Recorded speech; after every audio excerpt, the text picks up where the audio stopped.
Memang kalau kita bicara soal perikanan itu kita harus spesifik ya. Apalagi tuna itu berbeda dengan ikan-ikan lain, dengan udang dan lain-lain itu. Karena ya nomor satu, tuna itu kan ikan pelagik yang beruaya jauh sekali. Sehingga kapal-kapal kita itu menangkapnya tidak di perairan kita, sudah di laut lepas. Bahkan ada yang masuk di ZEE-nya negara lain ya dengan suatu izin begitu. Memang itu kesepakatan dunia dan kesepakatan Indonesia juga. Walaupun bagaimana, kita harus mengikuti ada istilah kode etik penangkapan ikan di laut atau responsible fishing teknologi yang dikembangkan di dunia bersama, bahwa alat-alat tangkap itu harus ramah lingkungan. Ramah lingkungan dalam arti kata tadi juga tidak menangkap hewan-hewan yang dilindungi. Nah, kenapa mereka menginginkan kayak penyu, lumba-lumba yang terancam punah tersebut kondisi populasinya stabil? Karena sekarang ini masyarakat dunia sudah tahu bahwa hewan-hewan tersebut sangat signifikan dan sangat penting bagi keseimbangan ekosistem. Akhirnya akan mengimbas pada nelayan sendiri, karena kalau hasil tangkapannya berkurang karena tidak seimbangnya ekosistem tadi, maka juga income terhadap para nelayan ini sangat berkurang. Jadi poin di sini adalah bukan hanya untuk melindungi penyunya atau hewan-hewan laut yang dilindungi tersebut, tapi lebih pada bagaimana menjaga keseimbangan ekosistem ini tetap stabil sehingga kita bisa merasakan jasa dari lingkungan untuk kehidupan kita, untuk kesejahteraan manusia termasuk juga nelayan. Itu poin pentingnya. WWF mencoba mengembangkan satu alat pancing, ya, bekerja sama dengan NOAA dari Amerika, mencoba mengembangkan alat pancing yang kita sebut circle hook. Circle hook ini suatu alat pancing yang semi melingkar, yang didesain sedemikian rupa ukurannya dan bentuknya supaya bisa mengurangi tangkapan sampingan itu.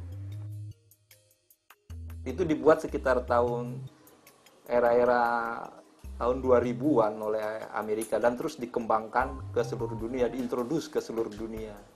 Kita juga sedang dan akan memakai itu ke depannya. Dan sebelum ke Indonesia sudah banyak negara yang sudah mencoba. Ya, misalnya di Costa Rica, di mana. Dan pada umumnya responnya sama. Mereka senang sekali. Karena tren pasar ikan dunia itu adalah di samping kualitas tangkapan yang bagus, juga dia akan melihat bagaimana ikan itu ditangkap, di mana ikan itu ditangkap. Jadi kalau bagaimana ikan ditangkap itu misalnya dengan alat tangkap yang tidak ramah lingkungan, termasuk yang merusak hewan-hewan lain, itu akan ditolak di pasar dunia. Oleh karena itu circle hook ini disambut baik.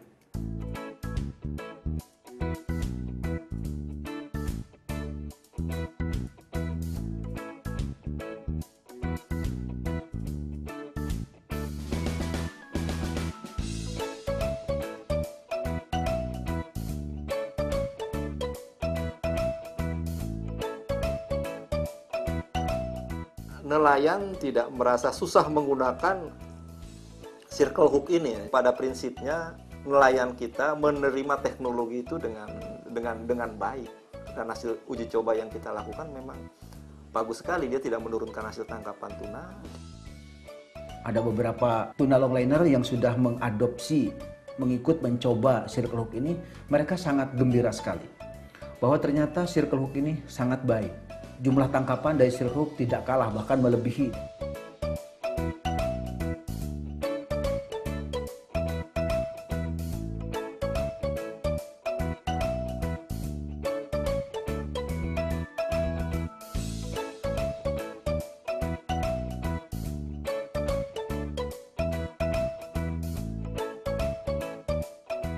Itu program awalnya juga kita ragu, mau nggak, bisa nggak gitu.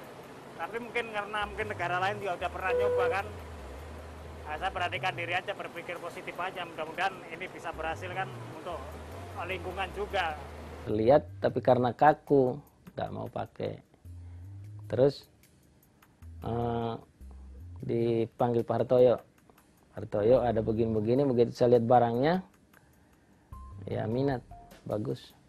Karena bisa berputar kalau kena arus. Ini kan ada ringnya ya. Waktu itu kan belum pemakaiannya bagaimana nanti aja di lapangan. Dulu awalnya dari temen ya, dikasih tahu itu kan, kalau pancingnya bagus, ini manfaatnya gini, bisa keuntungannya gitu. Akhirnya kan berani nyoba itu, coba karena akhirnya dicoba, ternyata hasilnya kita sendiri juga bagus gitu. Waktu memang datangnya ya bingung lah, orang pancing besar gini kan mau pakai. Nah, tapi ternyata setelah kita coba berapa trip ini, 3 trip, hasilnya juga enggak begitu mengecewakan sekali.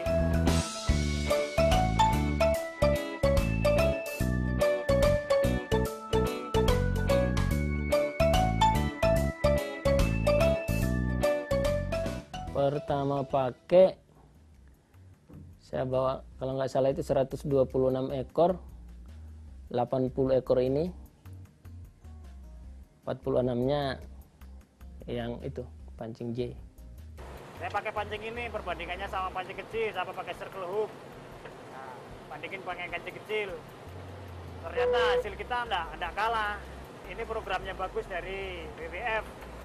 Malah trip yang lalu itu kalau enggak salah, saya hitung itu pancing kecilnya dapat 106. Terus yang pancing besar dapat 132. Itu kan lebih bagus yang besar. Kalau kita pakai circle hook ya yakin itu loh, karena udah makan itu udah wah, dilihat apa tandanya kan udah ini pancing circle hook, yakin ajar udah kacau naik deh. Kalau udah lepas itu udah aduh sakit hati sekali, apalagi udah di pintu gini, udah pintu tarik, aduh merontak langsung lepas itu, aduh kayaknya ada yang hilang. Udah diambang pintu, tinggal naik aja udah hilang ya. Menurut saya ya lebih bagus, salahnya jarang lepas atau kena ikan. Kita narik ikan tuh juga nggak was-was, nggak takut lepas. Saya jadi ABK ya merasa puas lah sedikit, merasa ada peningkatan ekonomi gitu.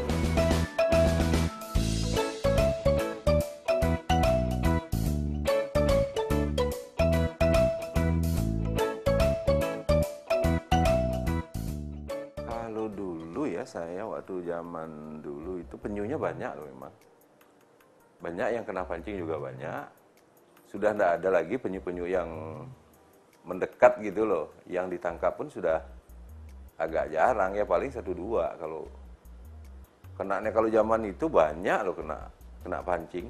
Dalam 1 bulan paling enggak ya paling sedikit 10-an dapat itu. Ternyata uji coba circle hook tidak menurunkan hasil tangkapan tuna, tapi menurunkan hasil tangkapan sampingan penyu. Justru hasil tangkapan penyu turun drastis dalam jumlah yang cukup signifikan. Selama ini kita pemakaian circle hook nggak pernah kena penyu. Jadi yang kena penyu pancing yang kecil, pancing biasa.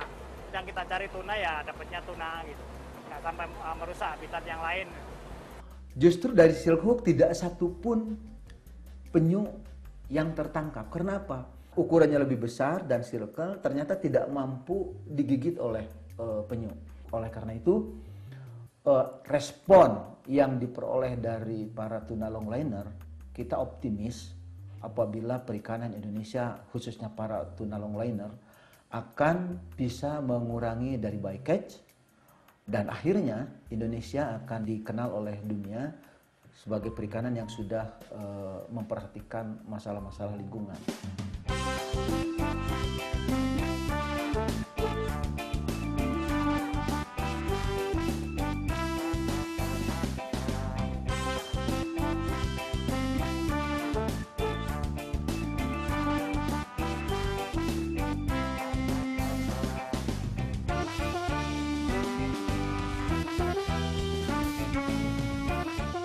Yang terpenting barangkali di samping bentuknya yang melingkar itu, tujuan utamanya adalah supaya kalau dimakan penyu dia mudah dikeluarkan.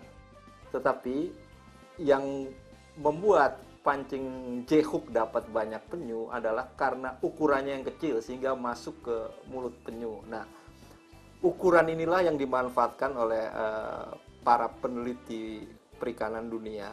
Karena kebiasaan penyu juga makannya tidak langsung ditelan, tapi sedikit demi sedikit. Ukuran silkhook kemungkinan kecil akan dimakan oleh penyu. Jadi selain bentuk juga ukuran terutama yang akan mempengaruhi. Kalau bentuk adalah kemudahan untuk mengeluarkan pancing dari mulut penyu. Untuk melatih kru kapal untuk bagaimana menangani penyu di atas kapal sehingga bisa dikembalikan ke laut secara lebih baik, karena selama ini setelah mendapatkan penyu langsung dibuang begitu saja tanpa memperhatikan kesehatannya dia. Observer ini melatih tanpa sifatnya kayak menggurui, karena dia berusaha praktek di atas kapal dan banyak sekali akhirnya ABK-ABK tersebut tertarik untuk membantu dan secara tidak langsung transfer teknologi, pengetahuan terjadi di situ. Kalaupun nantinya itu bisa menghindarkan penyu, katakan begitu, ya paling tidak akan menimbulkan satu pemikiran bagi dunia luar. Ya kita ikut memelihara supaya penyu itu tidak ikut tertangkap dengan orang lain.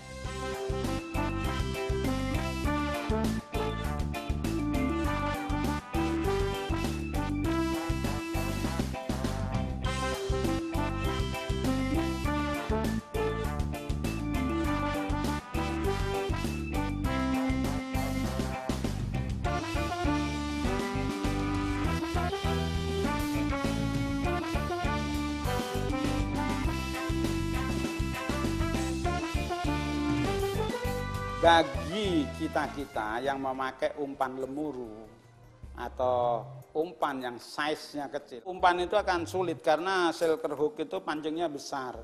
Jadi lingkarannya itu besar, jadi umpan kita pecah. Umpannya kecil, pancingnya besar. Jadi sementara yang dulu pakai terbiasa pancing kecil ya, sekarang ganti pancing besar harus ini ada penyesuaian. Sebetulnya lingkarannya besar sih nggak apa-apa, tapi size-nya ini agak kecil. Tapi ada kendala lagi, kalau kecil nanti pancingnya nggak kuat. Pas kena ikan yang di atas 50 kilo lurus lah.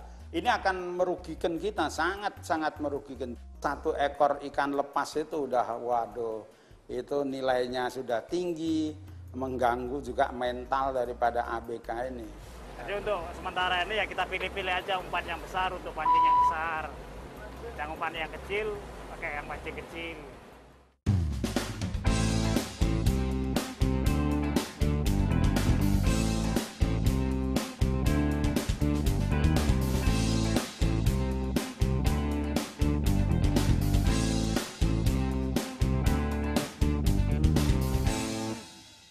Dunia ini ada sekitar 5 lembaga yang mengurusin badan-badan internasional yang mengurusin tuna. Ada 3 lembaga yang mengelilingi Indonesia. Yang pertama CCSBT yang untuk khusus Southern Bluefin Tuna, terus IUTC. Ada lagi organisasi yang namanya Western Central Pacific Fisheries Commission, itu di daerah Pasifik Barat, di mana perairan kita dekat dengan itu, sehingga kita juga harus masuk ke organisasi itu.